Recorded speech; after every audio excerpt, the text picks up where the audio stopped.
राधे राधे, जय श्री कृष्ण। आप सभी भक्तों का हार्दिक स्वागत है आपके अपने YouTube चैनल श्री कृष्ण देवानी में।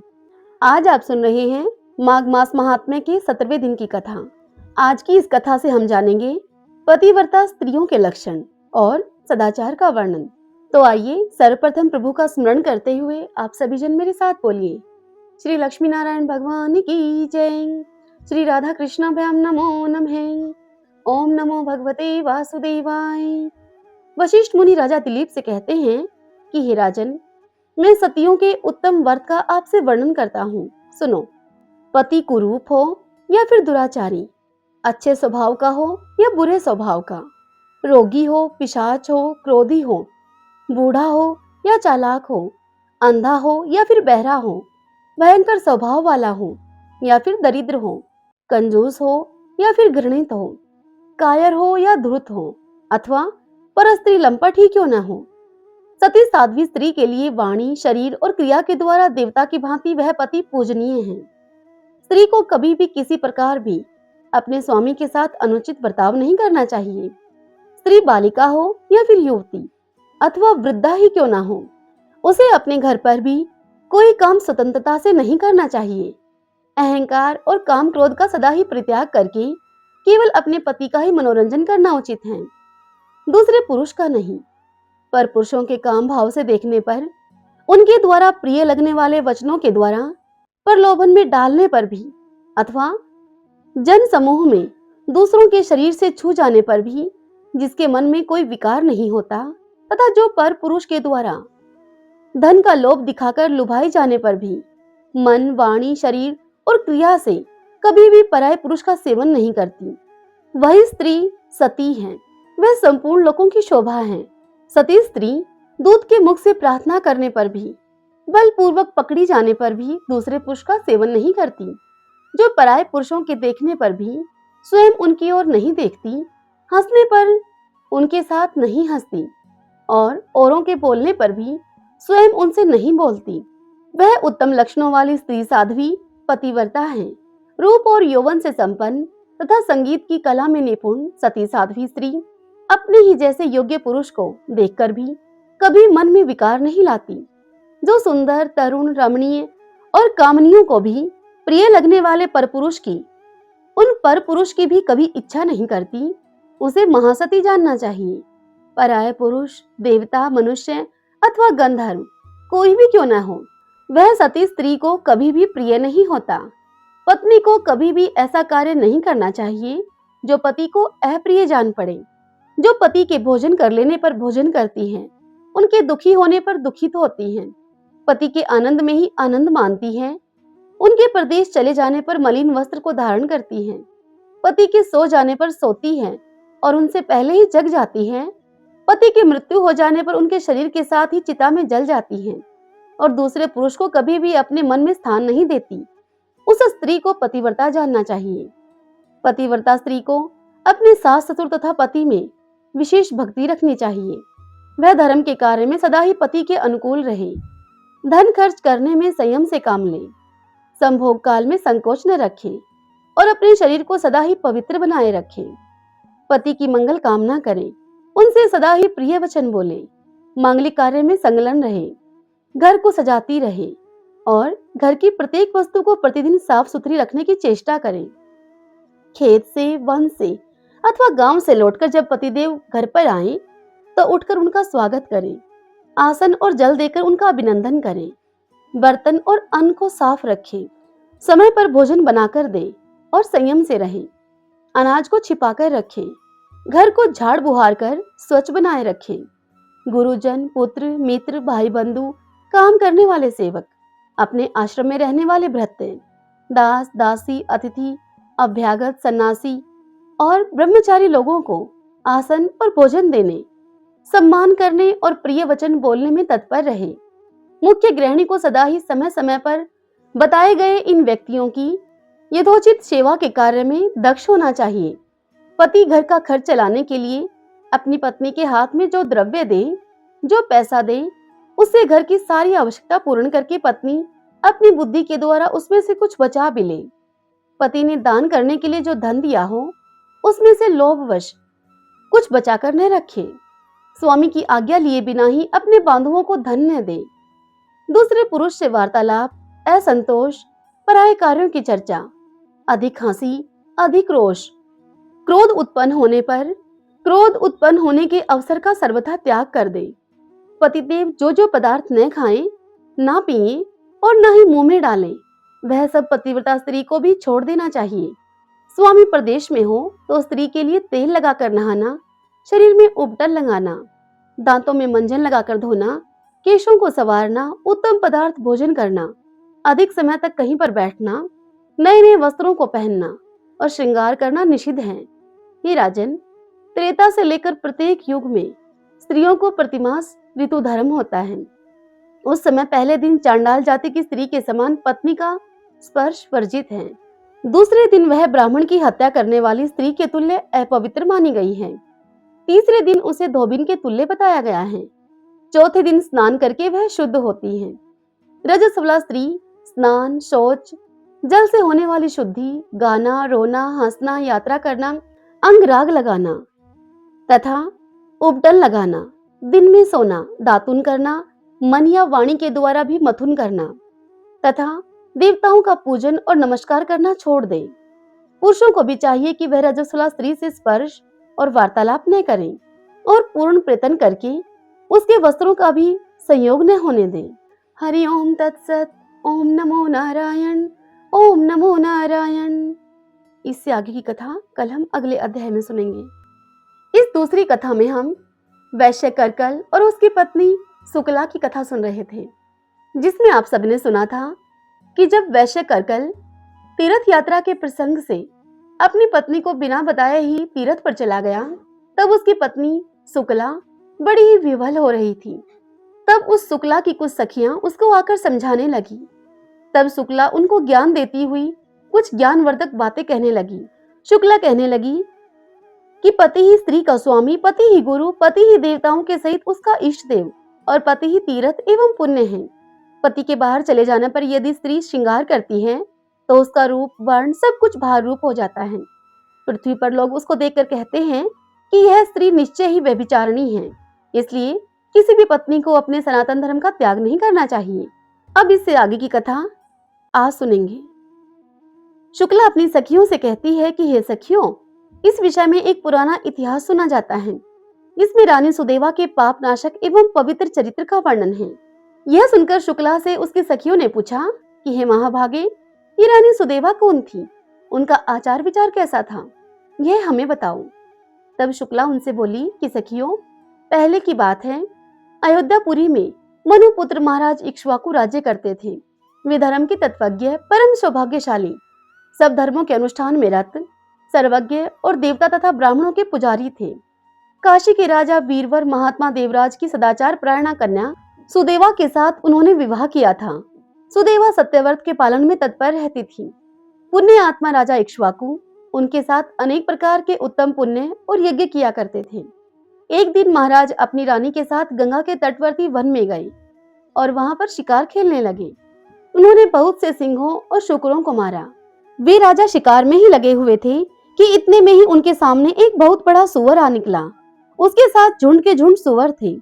वह सुअर अपने पुत्र पोत्रों से घिरा हुआ था। उसकी प्रियतमा शुक्री भी उसके बगल में ही मौजूद थी। उस समय उस सुअर ने उस राजा को देखकर, राजा इक्ष्वाकु को देखकर अपने पुत्रों और पौत्रों तथा अपनी पत्नी से ये कहा कि हे प्रिय, कौशल देश के वीर सम्राट महातेजस्वी इक्ष्वाकु यहाँ पर शिकार खेलने के लिए पधारे हैं। उनके साथ उनके बहुत से कुत्ते और व्याध भी हैं। इसमें संदेह नहीं है कि ये मुझ पर भी प्रहार करेंगे। महाराज इक्ष्वाकु बड़े ही पुण्य आत्मा हैं। ये राजाओं के भी राजा और समस्त विश्व के अधिपति हैं। हे प्रिय, मैं इन महात्मा के साथ रणभूमि में पुरुषार्थ और पराक्रम दिखाता हुआ युद्ध करूंगा। यदि मैंने अपने तेज से इनको जीत लिया तो पृथ्वी पर अनुपम कीर्ति को मैं भोगूंगा, और यदि वीरवर महाराज इक्ष्वाकु के हाथ से मैं युद्ध में ही मारा गया तो भगवान श्री विष्णु के लोक में मैं जाऊंगा। न जाने पूर्व जन्म में मैंने कौन सा पाप किया था जिससे कि सुअर की योनि में मुझे आना पड़ा। आज मैं महाराज के अत्यंत भयंकर पैने और तेज धार वाले सैकड़ों बाणों की जलधारा से अपने पूर्व संचित घोर पातक को धो डालूंगा।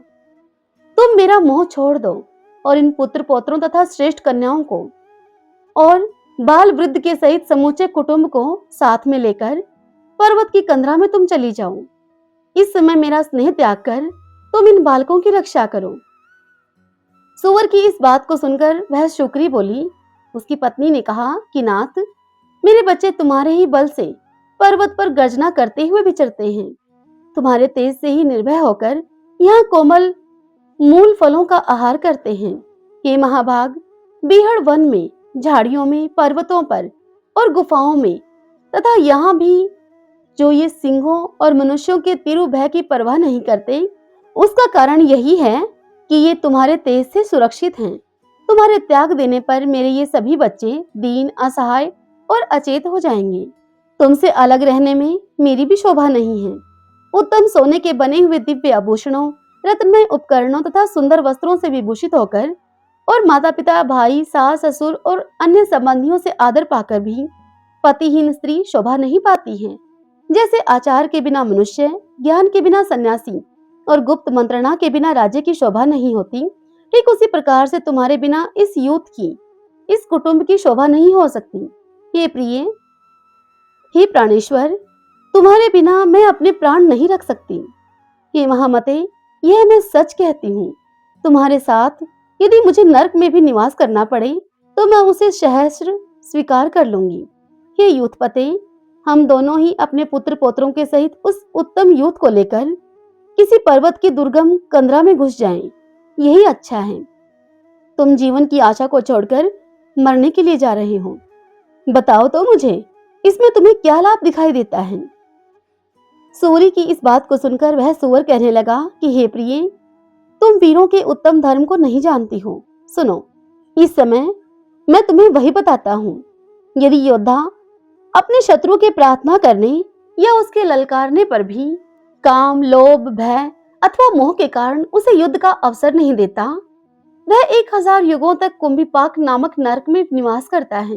वीर पुरुष युद्ध में शत्रु का सामना करके यदि उसे जीत लेता है तो यश और कीर्ति का उपभोग करता है, अथवा निर्भयता पूर्वक लड़ता हुआ यदि स्वयं ही मारा जाता है तो वीर लोक को प्राप्त होकर वह दिव्य भोगों का उपभोग करता है।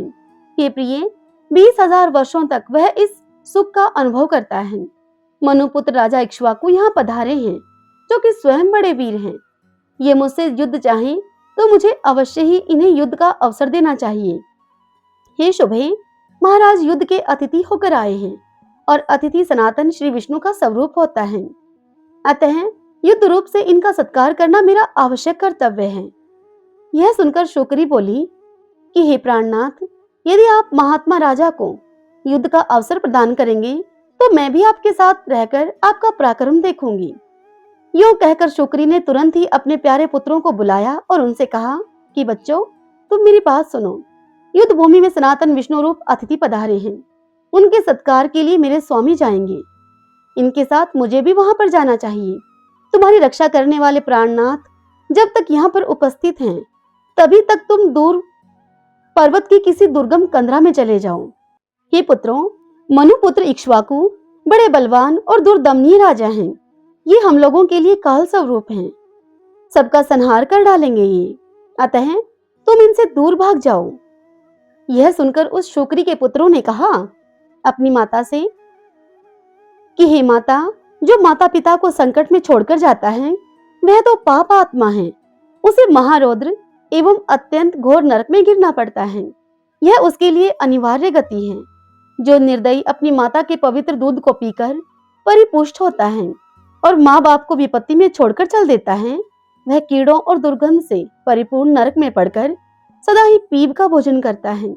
इसलिए हे माँ, हम लोग पिता को और तुम्हें यहाँ छोड़कर नहीं जाएंगे। ऐसा निश्चय करके सभी शूकर मोर्चा बांधकर वहां पर खड़े हो गए। शूकर सुअर को कहा जाता है। वे सभी बल और तेज से संपन्न थे। उधर अयोध्या के वीर महाराज मनु कुमार इक्ष्वाकु अपनी सुंदर भार्या और चतुरंगिनी सेना के साथ आखेट के लिए चले। उनके आगे आगे व्याध, कुत्ते और तेज चलने वाले वीर योद्धा थे। वे सभी लोग अब उस स्थान के समीप गए जहां पर बलवान शूकर अपनी पत्नी के साथ मौजूद था। छोटे बड़े बहुत से सुअर सब ओर से उसकी रक्षा कर रहे थे। गंगा के किनारे मेरु पर्वत की तराई में पहुंचकर महाराज इक्ष्वाकु ने व्याधों से कहा कि बड़े बड़े वीर योद्धाओं को शुकर का सामना करने के लिए भेजो तुम। इस प्रकार महाराज की आज्ञा से भेजे हुए बलवान, तेजस्वी और पराक्रमी योद्धा हांका डालते हुए अब उस तरफ दौड़े और वायु के समान वेग से चलकर तत्काल ही शुकर के पास जा पहुंचे।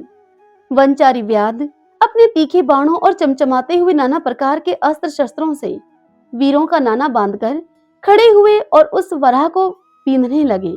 यह देखकर युद्धपति वराह अपने सैकड़ों पुत्र, पौत्र और बांधवों के साथ युद्ध के मैदान में आ धमका और वह शत्रुओं पर टूट पड़ा और बड़े ही वेग से उनका संहार करने लगा। राजा इक्ष्वाकु के व्याध सूकर की पैनी दाढ़ों से घायल होकर समर भूमि में गिरने लगे। तदंतर शूकरों और व्याधों में भयानक संग्राम आरंभ हुआ। वे क्रोध से लाल आंखें किए हुए एक दूसरे को मारने लगे। व्याधों ने बहुतेरे शुक्रों को और शुक्रों ने अनेक व्याधों को मार गिराया। वहां की जमीन खून से रंग गई। कितने ही सुअर मर खप गए, कितने ही सुअर घायल हो गए और कितने ही भाग भागकर भीड़ स्थानों, झाड़ियों, कंदराओं और अपनी अपनी मांदों में जा घुसे। यही दशा व्याधों की भी हुई। कितने ही मर गए, कितने ही सूरों की पैनी दाढ़ों के आघात से कट गए और कितने ही टुकड़े टुकड़े होकर प्राण त्याग करके स्वर्गलोक को चले गए। केवल वहां पर बल अभिमानी वराह, वह सुअर, अपनी पत्नी और 5-7 पुत्र पौत्रों के साथ युद्ध की इच्छा से उस मैदान में डटा रहा। उस समय शुक्री ने अपने पति से कहा कि हे नाथ, मुझे और इन बालकों को साथ लेकर अब आप यहाँ से चलो। यह सुनकर शुकर ने कहा, हे महाभागे, 2 सिंहों के बीच में सुअर पानी पी सकता है, किंतु 2 सूरों के बीच में सिंह पानी नहीं पी सकता। सुअर जाति में ऐसा उत्तम बल देखा जाता है, यदि मैं संग्राम में पीठ दिखाकर चला जाऊं तो उस बल का नाश ही करूंगा मैं। मेरी जाति की प्रसिद्धि ही नष्ट हो जाएगी। मुझे परम कल्याणदायक धर्म का ज्ञान है। जो योद्धा काम, लोभ अथवा भय से युद्ध तीर्थ का त्याग करके भाग जाता है, वह निसंदेह पापी है। जो तीखे शस्त्रों के व्यू को देखकर प्रसन्न होता है और रण सिंधु में गोता लगाकर तीर्थ के पार पहुंच जाता है, वह अपने आगे की 100 पीढ़ियों का उद्धार कर देता है और अंत में वह विष्णु धाम को जाता है। जो अस्त्र शस्त्रों से सुसज्जित योद्धा को सामने आते हुए देखकर प्रसन्नता पूर्वक उसकी ओर बढ़ता है, उसके पुण्य फल का वर्णन सुनो तुम। उसे पग पग पर गंगा स्नान का महान फल प्राप्त होता है। जो काम या लोभ वश युद्ध से भागकर घर को चला जाता है, वह अपनी माता के दोष को प्रकाशित करता है और व्यभिचार से उत्पन्न कहलाता है। मैं इस वीर धर्म को जानता हूँ, अतः युद्ध को छोड़कर भाग कैसे सकता हूँ मैं। तुम बच्चों को लेकर यहाँ से चली जाओ और सुखपूर्वक जीवन को व्यतीत करो। अपने पति की इस बात को सुनकर अब वह शुक्री कहने लगी कि हे प्रिय, मैं तुम्हारे स्नेह बंधन में बंधी हूँ। तुमने प्रेम, आदर, हास परिहास तथा रति कीड़ा आदि के द्वारा मेरे मन को बांध लिया है, अतः मैं पुत्रों के साथ तुम्हारे सामने प्राण त्याग करूंगी। इस तरह बातचीत करके एक दूसरे का हित चाहने वाले दोनों पति पत्नी, वह सुअर और वह सूरी, अब युद्ध का निश्चय किया।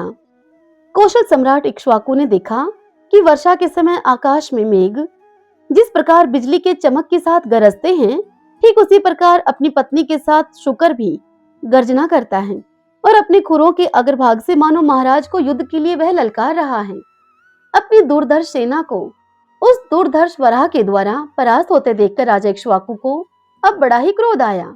उन्होंने धनुष और काल के समान भयंकर बाण लेकर अश्व के द्वारा बड़े वेग से शुकर पर आक्रमण किया। राजा को आता हुआ देखकर अब शुकर भी कुछ आगे बढ़ा। वह घोड़े के पैरों के नीचे आ गया। इतने में ही राजा ने उसे अपने तीखे बाणों का निशाना बनाया। सुअर घायल होकर बड़े ही वेग से उछला और घोड़े के सहित राजा को लांग गया। उसने अपनी दाढ़ों से मारकर घोड़े के पैरों में घाव कर दिया, जिससे कि उस घोड़े को बड़ी ही पीड़ा हो रही थी। उस घोड़े से चला नहीं जाता था। अनंत तो गत्वा वह घोड़ा अब पृथ्वी पर गिर पड़ा। जब घोड़ा पृथ्वी पर गिर गया, तब राजा इक्ष्वाकु एक छोटे से रथ पर सवार होकर गए।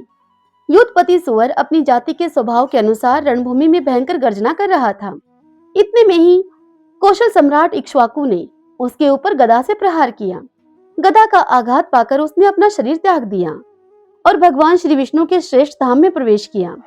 इस प्रकार महाराज इक्ष्वाकु के साथ युद्ध करके वह शुकर राज हवा के वेग से उखड़कर गिरे हुए वृक्ष की भांति अब पृथ्वी पर गिर पड़ा। उस समय देवता उसके ऊपर फूलों की वर्षा करने लगे। तदंतर वे समस्त शूर, क्रूर और भयंकर व्याध हाथों में पाश लिए हुए उस शोकरी की ओर चले। वह सुवरी अपने 4 बच्चों को घेरकर खड़ी हुई थी। उस महासमर में कुटुंब के सहित अपने पति को मारा गया देखकर वह शोकरी शोक से मोहित होकर अपने पुत्रों से बोली कि बच्चों, जब तक मैं यहाँ पर खड़ी हूँ तब तक तुम शीघ्र ही यहाँ से अन्यत्र भाग जाओ। यह सुनकर उनमें से ज्येष्ठ पुत्र ने कहा, उस शोकरी के ज्येष्ठ बेटे ने कहा कि मैं जीवन के लोभ से अपनी माता को संकट में छोड़कर चला जाऊं।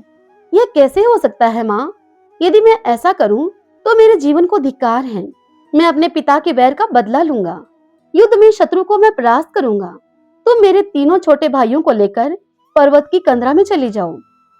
जो माता पिता को विपत्ति में छोड़कर जाता है वह तो पाप आत्मा है। उसे कोटि कोटि कीड़ों से भरे हुए नरक में गिरना पड़ता है। अपने बेटे की इस बात को सुनकर वह सूरी दुख से आतुर होकर कहने लगी, आह, हे मेरे बच्चे, मैं महापापनी तुझे छोड़कर कैसे जा सकती हूँ। मेरे ये 3 पुत्र भले ही चले जाएं। मन में ऐसा निश्चय करके अब उन दोनों माँ बेटे ने, उस शूकर और उस शोकरी ने शेष 3 बच्चों को आगे कर लिया और व्याधों के देखते ही देखते वे विकट मार्ग से जाने लगे। समस्त शूकर अपने तेज और बल से जोश में आकर बारंबार गरज रहे थे। इसी बीच में वे शूरवीर व्याध वेग से चलकर वहां पर आ पहुंचे। शोकरी और शूकर, वह माँ और बेटा, दोनों माँ बेटे व्याधों का मार्ग रोककर खड़े हो गए। व्याध तलवार, बाण और धनुष लिए हुए अधिक समीप आ गए थे और तीखे तोमर, चक्र और मुश्लों का प्रहार उन पर करने लगे। ज्येष्ठ पुत्र माता को पीछे करके व्याधों के साथ युद्ध करने लगा। कितने को दाढ़ों से कुचलकर उसने मार डाला, कितनों को थूथनों की चोट से धराशायी कर दिया और कितनों को ही खुरों के अग्रभाग से मारकर उस शूकर ने मौत के घाट उतार दिया। बहुत से शूरवीर रणभूमि में ढेर हो गए। राजा इक्ष्वाकु संग्राम में सुअर को युद्ध करते हुए देखकर और उसके पिता के समान ही शूरवीर जानकर उसको स्वयं अब उसके सामने आए। महातेजस्वी प्रतापी मनु कुमार इक्ष्वाकु के हाथ में धनुष बाण थे। उन्होंने अर्धचंद्राकार तीखे बाण से उस शूकर पर प्रहार किया। उस शूकर की छाती छिद गई और वह राजा के हाथ से घायल होकर अब पृथ्वी पर गिर पड़ा। गिरते ही उसके प्राण पखेरु उड़ गए। पुत्र के शोक और मोह से अत्यंत व्याकुल होकर शूकरी अब उसकी लाश पर गिर पड़ी। फिर संभलकर उसने अपने थुथनों से ऐसा प्रहार किया जिससे कि अनेकों शूरवीर धरती पर सो गए। कितने ही व्याध धराशायी हो गए, कितने ही भाग गए और कितने ही काल के गाल में चले गए। शूकरी अपनी दाढ़ों के प्रहार से राजा की विशाल सेना को खदेड़ने लगी। यह देखकर काशी नरेश देवराज की पुत्री महारानी सुदेवा ने अपने पति इक्ष्वाकु से कहा कि हे प्राणनाथ, इस शूकरी ने आपकी बहुत बड़ी सेना का विध्वंस कर डाला है, फिर भी आप इस शूकरी की उपेक्षा क्यों कर रहे हैं? मुझे इसका कारण बतलाइए। यह सुनकर महाराज इक्ष्वाकु ने उत्तर दिया अपनी पत्नी को कि हे प्रिय, यह स्त्री है। स्त्री के वध को देवताओं ने बहुत बड़ा पाप बताया है, इसलिए मैं इस शूकरी को न तो स्वयं मारता हूँ और न ही किसी दूसरे को ही इसे मारने के लिए भेज रहा हूँ। इसके वध के कारण होने वाले पाप से मुझे भय लगता है। यूं कहकर महाबुद्धिमान राजा अब चुप हो गए। व्याधों में एक का नाम भार्गव था। उसने देखा कि शूकरी समस्त वीरों का संहार कर रही है। बड़े बड़े सूरमा भी उसके सामने टिक नहीं पाते हैं। यह देखकर व्याध ने एक बड़े पैने बाण का प्रहार किया और उस शूकरी को बींध डाला। शूकरी ने भी झपटकर व्याध को पछाड़ दिया। व्याध ने गिरते गिरते शूकरी पर तेज धार वाली तलवार का भरपूर हाथ जमाया। वह बुरी तरह से घायल होकर अब गिर पड़ी और धीरे धीरे सांस लेती हुई वह शूकरी अब मूर्छित हो गई। रानी सुदेवा ने उस पुत्र वत्सला शूकरी को जब धरती पर गिरकर बेहोश होते देखा और ऊपर को श्वास लेते हुए देखा तो उनका हृदय अब करुणा से भर आया। वह रानी उस दुखनी के पास आई और ठंडे जल से उसका मुंह धोया और फिर समस्त शरीर पर उसके पानी डाला। इससे शूकरी को अब कुछ होश हुआ। उसने रानी को पवित्र एवं शीतल जल से अपने शरीर का अभिषेक करते हुए देखकर मनुष्यों की बोली में रानी से कहा। वह शूकरी रानी सुदेवा से कहने लगी कि देवी, तुमने मेरा अभिषेक किया है, इसलिए तुम्हारा कल्याण हो। तुम्हारे दर्शन और स्पर्श से आज मेरी पाप राशि नष्ट हो गई। पशु के मुख से यह अद्भुत वचन सुनकर रानी सुदेवा को बड़ा आश्चर्य हुआ। वह रानी मन ही मन कहने लगी कि यह तो आज मैंने बड़ी ही विचित्र बात देखी। पशु जाति की है मादा इतनी स्पष्ट सुंदर स्वर एवं व्यंजन से युक्त तथा उत्तम संस्कृत बोल रही हैं। महाभागा सुदेवा इस घटना से हर्षमगन होकर अपने पति से जाकर कहने लगी कि राजन, इधर देखिए, यह अपूर्व जीव है। पशु जाति की स्त्री होकर भी मानव की भांति उत्तम संस्कृत बोल रही है ये। इसके बाद रानी ने शुक्री से उसका परिचय पूछा। रानी बोली, हे भद्रे, तुम कौन हो? तुम्हारा बर्ताव तो बड़ा ही विचित्र दिखाई देता है। तुम पशु योनि की स्त्री होकर भी मनुष्यों की तरह कैसे बोलती हो? अपने और अपने स्वामी के पूर्व जन्म का वृतांत हमें सुनाओ। हरिओम तत्सत। इससे आगे की कथा कल हम अगले अध्याय में सुनेंगे। ओम नमो नारायण, ओम नमो नारायण। आइए अब हम माघ मास में सुनी जाने वाली दो विशेष कहानियों का श्रवण करें। मंगलवार की कथा। एक ब्राह्मण दंपति के कोई संतान नहीं हुई, जिसके कारण पति पत्नी बड़े ही दुखी रहा करते थे। वह ब्राह्मण हनुमान जी की पूजा हेतु वन में चला गया।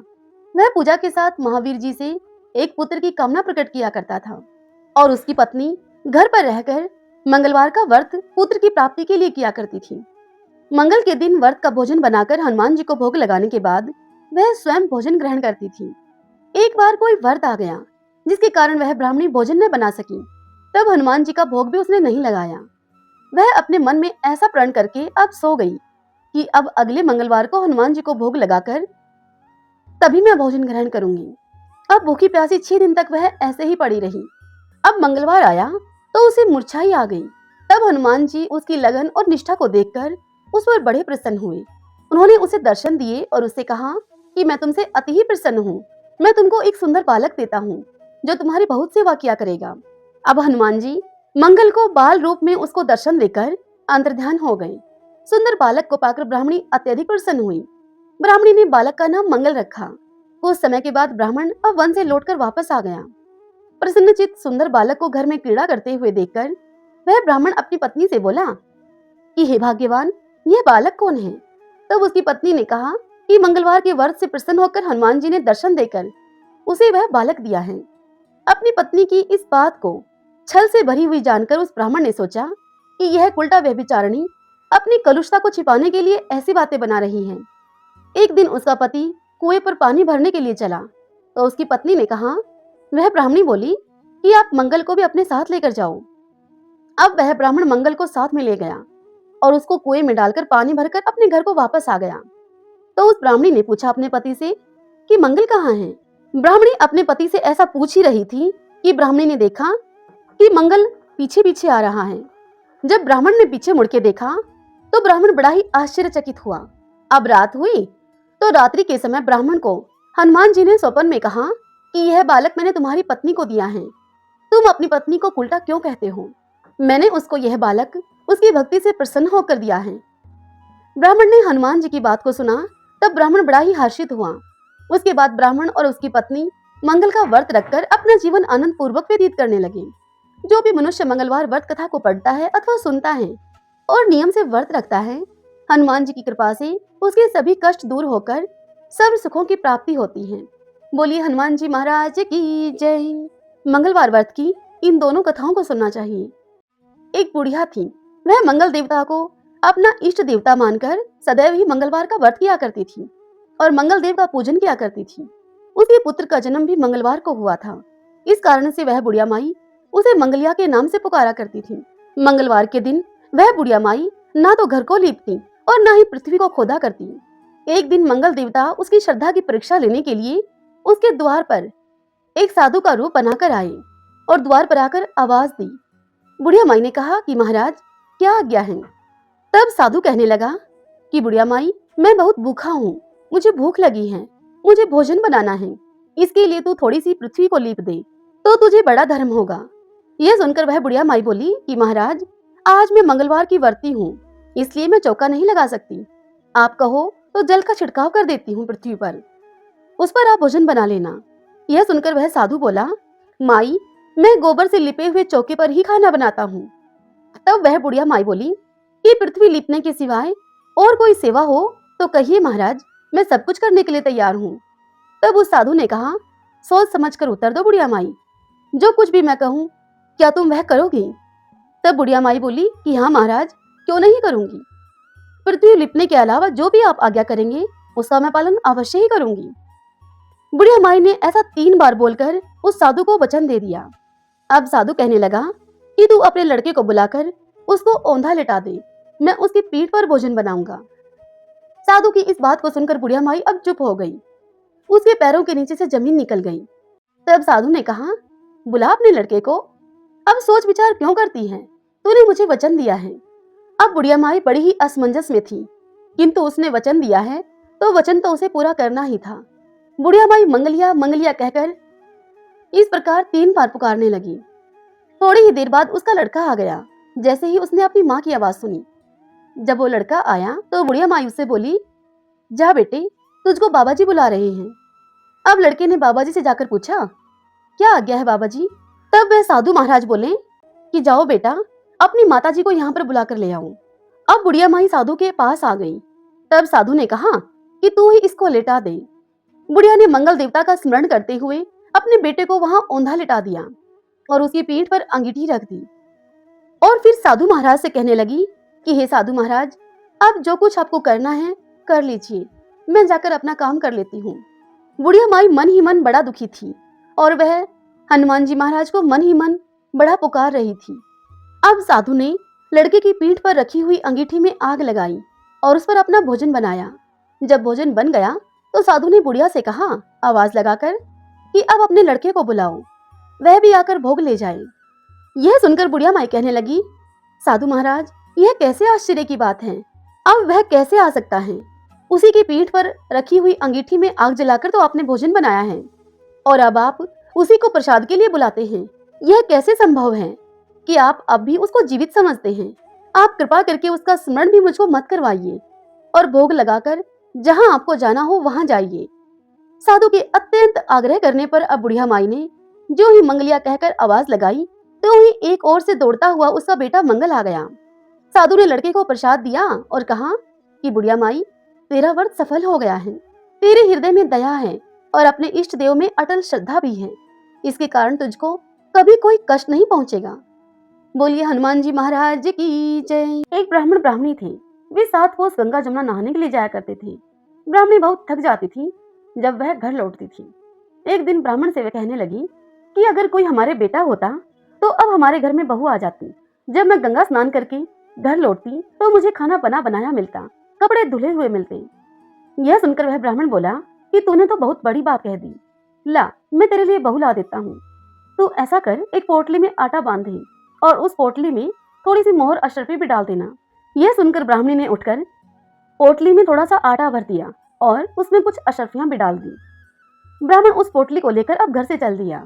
अब ब्राह्मण के रास्ते में कुछ ही दूरी पर जमुना जी के किनारे कुछ लड़कियां अपने अपने मिट्टी के घर बनाकर खेल रही थी। उन लड़कियों में से एक लड़की बोली कि मैं तो अपना घर नहीं बिगाड़ती, मुझे तो रहने के लिए चाहिएगा। ब्राह्मण के मन को वही लड़की भा गई। वह अपने मन में सोचने लगा कि यही एक समझदार सी लड़की है और वह अब उसके पीछे पीछे हो लिया। जब वह लड़की अपने घर पहुंची तो ब्राह्मण उसे बोला कि बेटी, मैं भूखा हूँ, तू अपनी माँ से पूछ ले, क्या मेरे लिए वह 4 रोटी बना देगी? मैं पराये घर का अन्न नहीं खाता हूँ। मेरे पास पोटली में यह आटा है, इस आटे को छानकर तुम्हारी माँ मेरे लिए रोटी बना दे। लड़की ने उसे कहा कि अच्छी बात है बाबा, और वह लड़की यह कहकर अपने घर के भीतर चली गई और जाकर अपनी माँ से कहा कि माँ, बाहर एक बाबा बैठा है, उसकी रोटी बना दो तुम और उसे इस आटे को तुम छान लो। अब उस माँ ने आटे को छाना तो उसमें से मोहर अशरफी निकली। इन अशरफियों को देखकर उसकी माँ सोचने लगी कि जिसके आटे में इतनी मोहर अशरफी हैं, उसके घर में न जाने कितनी होंगी। जब बाबा रोटी खाने के लिए बैठा तो लड़की की माँ उससे कहने लगी कि बाबा, तुम लड़के की सिगाई करने के लिए जा रहे हो क्या? यह सुनकर वह बाबा बोला कि हाँ, मेरा लड़का तो काशी जी पढ़ने के लिए गया हुआ है। अगर तुम कहो तो खांड के कटोरे से तुम्हारी लड़की को ब्याह कर मैं अपने घर ले जाऊं। पहले के जमाने में ऐसे ही शादियां और रिश्ते हो जाया करते थे। बाबा की इस बात को सुनकर लड़की की माँ उससे कहने लगी कि अच्छी बात है बाबा। वह लड़की को ब्याह कर अब अपने घर ले आया और अपनी पत्नी से कहने लगा कि रामू की माँ, किवाड़ खोलकर देख, मैं तेरे लिए बहू लेकर आया हूँ। यह सुनकर वह बुढ़िया अंदर से बोली कि दुनिया तो मुझे ताने मारती ही थी, अब तुम भी ताने मार रहे हो। हमारे तो 7 जन्म तक बेटा नहीं है, तो बहू कहाँ से आएगी? तब ब्राह्मण ने गुस्से में आकर कहा कि तू कुआड़ खोल कर तो देख। तब उसने किवाड़ खोले तो देखा सामने बहू खड़ी है। सास अब आदर सत्कार से बहू को अपने घर के भीतर ले आई। जब बूढ़े बुढ़िया नहाने के लिए जाते तो बहू घर का सारा काम कर लेती, खाना बना लेती, कपड़े धो देती, रात को उनके पाँव दबाती। इस तरह से बहुत सा समय उनका निकल गया। तब एक दिन सास बोली अपनी बहू से कि बहू, चूल्हे की आंच न बुझने देना, मटके का पानी खत्म न होने देना। एक दिन चूल्हे की आग बुझ गई। बहू भागी भागी अब पड़ोस में गई और जाकर पड़ोसन से बोली कि मुझे थोड़ी सी आग दे दो, मेरे चूल्हे की आग बुझ गई है। मेरे सास ससुर गंगा स्नान करने के लिए गए हैं, अब वे आते ही होंगे, मुझे उनके लिए खाना बनाना है। यह सुनकर पड़ोसन कहने लगी, अरे तू तो बावली है, तुझे तो ये यूं ही उठा कर ले आए हैं, इनके तो 7 जन्म भी कोई बेटा नहीं है। यह सुनकर बहू बोली कि ना, इनका बेटा तो काशी जी पढ़ने के लिए गया हुआ है। तब पड़ोसन फिर से बोली, तुझे तो यह झूठ बोलकर लाए हैं। तब बहू बोली कि अब मैं क्या करूं। तब पड़ोसन ने कहा कि जली फूकी रोटी बना दे, अनूठी दाल कर दे, खीर की कड़छी दाल में डाल दे और दाल की कड़छी खीर में मिला दे। बहू को पड़ोसन की सीख समझ में आ गई। उसने घर जाकर ऐसा ही किया। जब सास ससुर गंगा स्नान करके अपने घर को लौटे, तब उनका आदर सत्कार भी बहू ने नहीं किया, उनके कपड़े भी नहीं धोए, बस खाना लगा दिया। यह देखकर सास बोली कि बहू, ये क्या है, ये तो जली फूकी रोटी है, अनूठी दाल है। तब बहू बोली कि यही खा लो सासू जी, तुम एक दिन खा लोगी तो कुछ नहीं होगा, मुझे तो जीवन भर ही अनूठा रहना है। यह सुनकर सास बोली कि बहू को तो पड़ोस की सीख लग गई है। अब रात हुई तब सब सो गए। अब सुबह उठी बहू तो पड़ोसन के पास भागी भागी गई और पड़ोसन से जाकर बोली कि अब क्या करूं, आगे बताओ। तब पड़ोसन बोली कि 7 कोठों की चाबी मांग लेना। जब सासू जाने लगी गंगा स्नान के लिए, तो बहू सास के आगे अड़ गई और बोली कि बाद में जाना, पहले मुझे 7 कोठों की चाबी दे दो। तब बहू का ससुर अपनी पत्नी से कहने लगा कि इसको चाबी दे दो, यह सब आज भी इसी का है और कल भी इसी का, हमारा क्या है, आज मरे तो कल दूसरा दिन। अब उनके जाने के बाद उस बहू ने कोठों को खोल खोल कर देखा। जब कोठों को खोल कर देखा उसने, तो किसी कोठे में अन्न, तो किसी में धन, किसी में बर्तन, किसी में कपड़े, अटूट भंडार भरे पड़े हैं। 7वां कोठा खोलकर देखा तो उसमें वह क्या देखती है, उस कोठे में गणेश जी, लक्ष्मी जी, पीपल पथवारी, कार्तिक के ठाकुर, राय दामोदर, तुलसी जी का बिरला, 36 करोड़ देवी देवता विराजमान है, गंगा जमुना है, वहां पर एक लड़का माला जाप कर रहा है। बहू ने उस लड़के से पूछा, तुम कौन हो? तब लड़का बोला, मैं तेरा पति हूँ, किवाड़ बंद कर दे, मेरे माता पिता आएंगे तब किवाड़ खोलना। अब तो बहू बहुत खुश हुई। 36 प्रकार के उसने भोजन बनाए, 16 श्रृंगार किए। अब बहू रांची रांची डोले। उसकी तो खुशी का ही ठिकाना नहीं था। जब सास ससुर गंगा स्नान करके वापस अपने घर को आए, तो बड़े प्यार से बहू ने उनसे बात की, उनके कपड़े धोए, उन्हें खाना खिलाया। यह देखकर बूढ़ा कहने लगा कि बहू तो धन देकर राजी हो गई है। अब वह बहू सास के पैर दबाती जाए और सास से कहती जाए कि माँ जी, तुम इतनी दूर पारक को गंगा जमुना स्नान के लिए जाती हो, थक जाती होगी, तुम घर में ही नहा लिया करो। यह सुनकर सास बोली, अरे बावली, कहीं घर में भी गंगा जमुना बहती है क्या? तब बहू बोली, हाँ माँ जी, चलो मैं दिखाती हूँ, हमारे घर में ही तो बहती है गंगा जमुना।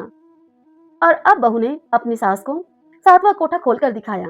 उस कोठे में सास क्या देखती है, उसमें गणेश जी, लक्ष्मी जी, पीपल पथवारी, तुलसी जी और कार्तिक के राय ठाकुर, राय दामोदर, शिव पार्वती, 36 करोड़ देवी देवता विराजमान है, गंगा जमुना बह रही है। तिलक लगाए हुए चौकी पर बैठा एक लड़का माला जाप कर रहा है। उसे देखकर वह बूढ़ी माई कहने लगी कि तू कौन है? तब वह बोला कि माँ, मैं तेरा बेटा हूँ। तब बुढ़िया ने फिर से पूछा, कहाँ से आया है तू? तब लड़के ने कहा कि मुझे तो कार्तिकेय देवता ने भेजा है। तब बुढ़िया माई फिर से बोली, बेटा, ये दुनिया क्या जानेगी, क्या जानेगा मेरा घर का धनी, क्या जानेंगे देवरानी जेठानी मेरी, और क्या जानेंगे मेरे अगड़ बगड़ के पड़ोसन कि तू मेरा बेटा है। अब बुढ़िया ने मन में बहुत विचार किया और फिर वह एक पंडित के पास गई और जाकर पंडित को उसने सारी बात बताई। तब पंडित ने सारा हाल जानकर उस बुढ़िया माई से कहा कि बुढ़िया माई, बहू बेटा खड़े हो तेरे इस पार और बुढ़िया तू खड़ी हो उस पार, चाम की अंगियां पहनी हो, छाती में से तेरे दूध की धार निकले और तेरे उस बेटे की दाढ़ी मूछ भीग जाए, पवन पानी से गठजोड़ा बंधे, तो सब जानेंगे कि यह तेरा ही बेटा है। अब बुढ़िया माई ने ऐसा ही किया। चाम की अंगियां उस बुढ़िया माई की फट गई, छाती में से दूध की धार निकली और सीधा बेटे की दाढ़ी मूछ पर लगी और उसकी दाढ़ी मूछ भीग गई। पवन पानी से उन बहू बेटे का गठजोड़ा बन गया। ब्राह्मण बहुत ही खुश हुए। हे कार्तिक के राय ठाकुर, हे राय दामोदर श्री कृष्ण भगवान, जैसे आपने उन ब्राह्मण ब्राह्मणी को बहू बेटे दिए, वैसे ही सबको देना, सबकी इच्छा पूर्ति करना। सभी बोलिए राय दामोदर भगवान की जय। कृष्ण गोविंद हरे मुरारी, हे नाथ नारायण वासुदेव। श्री कृष्ण गोविंद हरे मुरारी, हे नाथ नारायण वासुदेव श्री कृष्ण गोविंद हरे मुरारी। हे नाथ नारायण वासुदेव श्री कृष्ण गोविंद हरे मुरारी। हे नाथ नारायण वासुदेव श्री कृष्ण गोविंद हरे मुरारी। हे नाथ नारायण वासुदेव। बोलिए श्री कृष्ण भगवान की जय, श्री लक्ष्मी नारायण भगवान की जय। आज की यह कथा आप सबको कैसी लगी? यदि पसंद आई हो तो इस वीडियो को लाइक करें, कमेंट बॉक्स में ओम नमो भगवते वासुदेवाय लिखें। और यदि आपने अभी तक हमारे इस चैनल श्री कृष्ण दीवानी को सब्सक्राइब नहीं किया है तो आप जरूर करें। अपने व्हाट्सएप ग्रुप और अपने प्रिय मित्रों के साथ भी इस कथा को आप शेयर कीजिए। राधे राधे, जय श्री कृष्ण। कल मिलते हैं एक नई कथा के साथ।